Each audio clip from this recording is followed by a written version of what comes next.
anak kelas 3, bertemu lagi dengan Bu Yani. Pada pertemuan kali ini, kita akan membahas tema 3, benda di sekitarku, subtema 1, aneka benda di sekitarku, pembelajaran 2. Yuk kita mulai sama-sama. Nak, punya pensil tidak di rumah?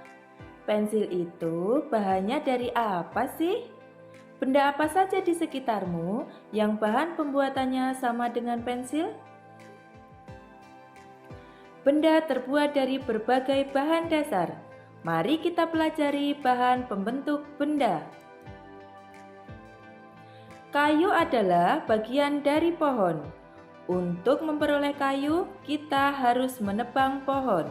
Kemudian mengambil bagian batang untuk diolah menjadi berbagai macam benda. Perubahan dari batang kayu menjadi benda-benda tersebut melalui proses yang berbeda-beda. Bagaimana proses pengolahan kayu menjadi barang-barang yang ada di sekitar kita? Yang pertama, penebangan pohon. Yang kedua, pengiriman log atau kayu gelondongan dengan menggunakan angkutan truk. Yang ketiga, kayu dibawa ke tempat penggergajian atau pemotongan log kayu. Yang keempat, kayu dijemur. Anak-anak, apa sih kelebihan dari bahan kayu itu? Nah, kira-kira ada kelemahannya juga ya? Keunggulan benda berbahan kayu.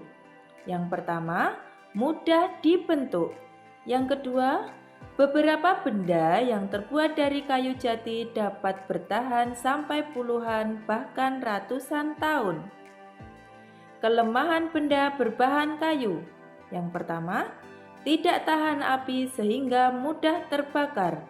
Yang kedua, ada beberapa jenis kayu yang mudah terserang rayap atau serangga lainnya.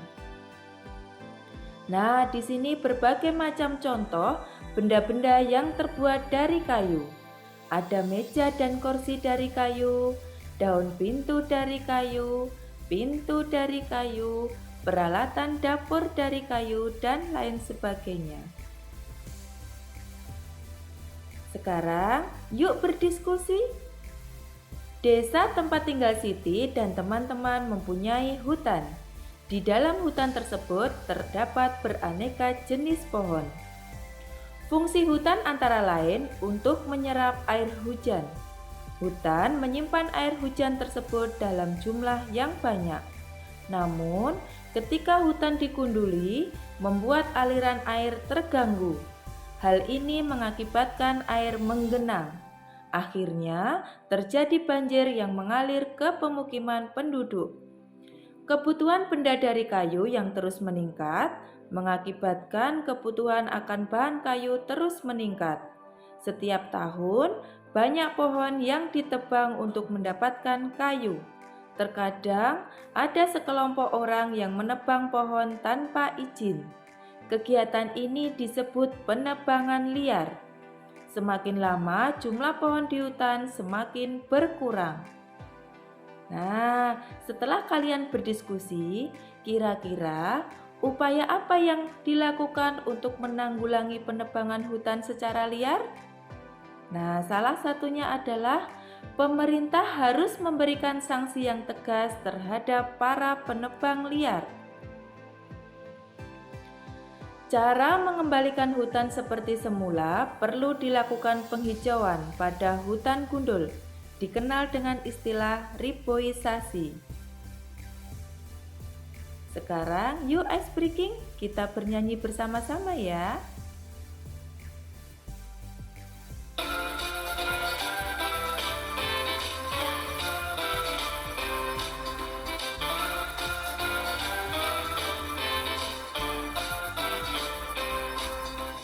Katakan padaku, hai tukang kayu, bagaimana caranya memotong kayu? Lihat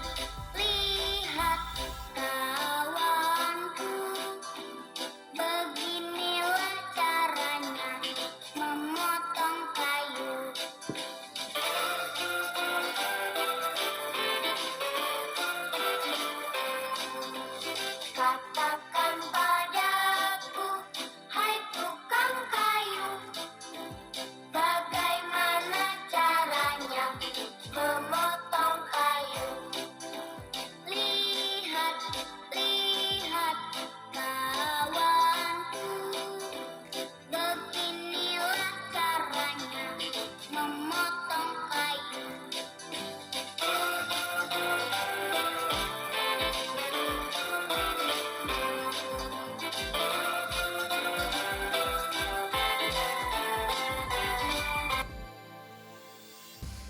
Musyawarah. Apa itu musyawarah? Apa manfaat musyawarah? Apa saja sih contoh musyawarah itu? Yuk kita bahas. Musyawarah adalah pembicaraan bersama untuk mencapai kesepakatan atau keputusan bersama. Musyawarah dapat dilakukan di rumah, di sekolah, atau di masyarakat. Musyawarah merupakan pengamalan sila keempat Pancasila. Sila keempat Pancasila disimbolkan kepala banteng. Sila keempat Pancasila berbunyi, kerakyatan yang dipimpin oleh hikmat kebijaksanaan dalam permusyawaratan perwakilan. Contoh musyawarah di rumah antara lain, memutuskan tempat wisata yang akan dikunjungi saat liburan, pembagian tugas membersihkan rumah. Contoh musyawarah di sekolah antara lain, yang pertama, pemilihan ketua kelas, kedua, pembagian tugas piket kelas, yang ketiga, pembagian tugas belajar kelompok. Contoh musyawarah di lingkungan masyarakat, yang pertama, pemilihan ketua RT, yang kedua, pemilihan ketua RW. Sikap yang baik dalam bermusyawarah. 1. Mengacungkan tangan saat berbicara. 2. Saat menyampaikan pendapat harus menggunakan bahasa yang sopan dan tidak menyinggung perasaan orang lain. Yang ketiga, mendengarkan orang yang sedang berbicara dan menghargai pendapatnya. Yang keempat, tidak memaksakan kehendak orang lain. Yang kelima, menerima hasil musyawarah dengan lapang dada. Terima kasih.